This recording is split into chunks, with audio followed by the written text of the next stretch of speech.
Hello friends, welcome to கௌரிஸ்கோ. எல்லாம் எப்படி இருக்கிறீங்க? இன்றைக்கி நாம் மகாசிவன் ராத்திரி பற்றி தான் பார்க்க போகிறோங்க. இப்போ மகாசிவன் ராத்திரினாலே எல்லாத்துக்கும் தெரிஞ்சிருக்கும். அன்னைக்கு அம்பாளுக்கு 9 இரவுகள், ஈசனுக்கு ஒரே ஒரு இரவு அப்படிங்கிறது எல்லாத்துக்குமே தெரிஞ்சிருக்கும். இன்றைக்கி நாம் மகாசிவன் ராத்திரிக்கு பலவிதமான புராண தகவல்கள் இருக்குதுங்க. அதில் எனக்கு தெரிஞ்ச ஒரு தகவல், நிறைய தகவல் இருக்குது. அதில் ஒரு தகவல் நான் இன்றைக்கி உங்களோட பகிர்ந்துக்கணும் அப்படின்னு சொல்லி ஆசைப்படுறேன். சிவனுக்குரிய முக்கியமான விரதங்களில் மகா சிவன் ராத்திரி ரொம்ப ரொம்ப முக்கியம் அப்படிங்கிறது எல்லாத்துக்குமே தெரிஞ்சிருக்கும் அப்படின்னு நினைக்கிறேன். மகா சிவன் ராத்திரி அப்படின்னா என்ன, எதனால் அந்த மாதிரி வந்துச்சு அப்படிங்கிறத முதல்ல பார்க்கலாம். தேவர்கள் பார்க்க அமிர்தம், அதாவது அமிர்தம் வேணும் அப்படின்னு நினச்சிட்டு அமிர்தம் வேண்டி தேவர்கள் பார்க்கடலை கடைய போகிறாங்க. அதுக்கு அந்த மந்தார மலையை மத்தாவும் வாசிகி பாம்பை அந்த திரிப்பாங்க இல்லையா, கயிறாகவும் வச்சு கடைய முயற்சி பண்ணுறாங்க. அப்படி கடைய முயற்சி பண்ணும்போது அவங்களால அது கடைய முடியல, தேவர்களால் தனியாக கடைய முடியல. அப்போது இவங்க என்ன பண்ணுறாங்க, தேவர்கள் அசுரர்களை துணைக்கு கூப்பிட்றாங்க கடையிறதுக்காக. அப்போது அப்படி கடையும் போது ஒரு பக்கம் தேவர்கள், ஒரு பக்கம் அசுரர்கள் அப்படி கடைஞ்சிட்ருக்குறாங்க. அப்படி கடையும் போது அதிலிருந்து ஆலகாலம் அப்படிங்கிற விஷம் வெளியில் வருதுங்க. அந்த விஷம் ரொம்ப மோசமான விஷங்க. அந்த விஷத்தை சுவாசம் பண்ணால் பொதுமக்கள் எல்லாம் அப்படி உடம்பு உஷ்ணம் ஏறி ரொம்ப ஒரு மாதிரி கஷ்டப்படுறாங்க. அப்போ இதை பார்த்த உடனே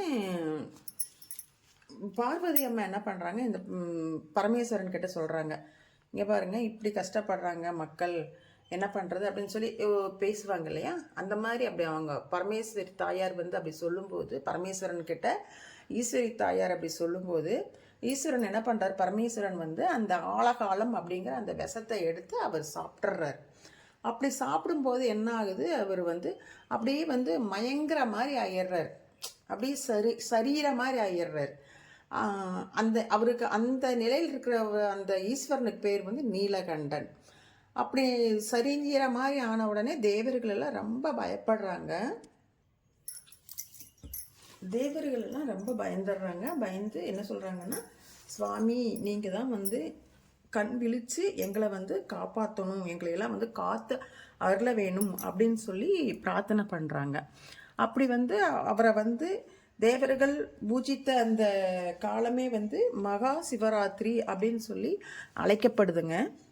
இது அந்த புராண தகவலில் நிறைய தகவலில் எனக்கு தெரிஞ்ச ஒரு தகவல் நான் உங்களோட பகிர்ந்திருக்கிறேன். இப்போ அந்த சிவன் ராத்திரி நமக்கு என்னைக்கு வருது அப்படின்னு சொல்லி பார்த்தீங்கன்னா, சிவன் ராத்திரி 15/2/2026 முதல் மாலை 6 மணி முதல் 16/2/2026 காலை 6 மணி வரைக்கும். முதல் நாள் 6 மணி, மாலை 6 மணி முதல் இரண்டாம் அடுத்த நாள் காலை 6 மணி வரைக்கும் இருக்குதுங்க. அது 15/2/2026, 16/2/2026 அது வரைக்கும் இருக்குதுங்க. இப்போ வீட்டில் சாமி கும்பிட்டாலும் சரி, கோயிலுக்கு போய் சாமி கும்பிட்றவங்களா இருந்தாலும் சரி, கண் விழித்து முழுவதுமாக அந்த இரவு முழுவதும் கண் விழித்து பார்ப்பாங்க இல்லையா, முழித்து பூஜையெல்லாம் பார்ப்பாங்க. வீட்டில் பூஜை பண்ணுறவங்க வீட்டில் பூஜை பண்ணுவாங்க. அப்படி பண்ணுறவங்களா இருந்தால் முழுவதுமே முழிக்க முடியும் அப்படின்னா நல்லா முழிச்சுக்கலாம். முழுவதுமாக முழிக்க முடியாது, என்ன பண்ணுறது, ஒருத்தருக்கு உடம்பு கரெக்டாக இருக்கும், ஒவ்வொருத்தருக்கு உடம்பு உடல்நிலைகள் சரியில்லாமல் இருக்கும். அப்படியெல்லாம் இருக்கிறவங்க என்ன பண்ணலான்னா, நைட்டு ஒரு நடுநிசி பூஜைன்னு சொல்லுவாங்க.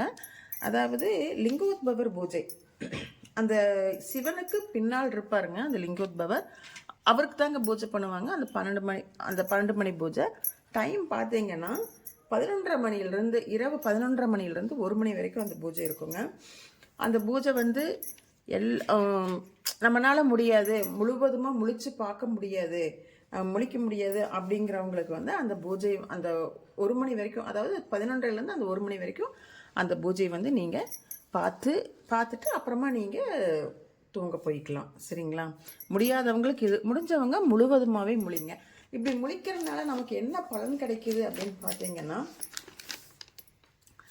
நம்ம தெரிஞ்சோ தெரியாமையே செய்த பாவங்கள் எல்லாமே நீங்கும் அப்படின்னு சொல்கிறாங்க. அடுத்தது பார்த்திங்கன்னா, நம்ம என்ன வேண்டுறோமோ அது வந்து கண்டிப்பாக நடக்குங்க.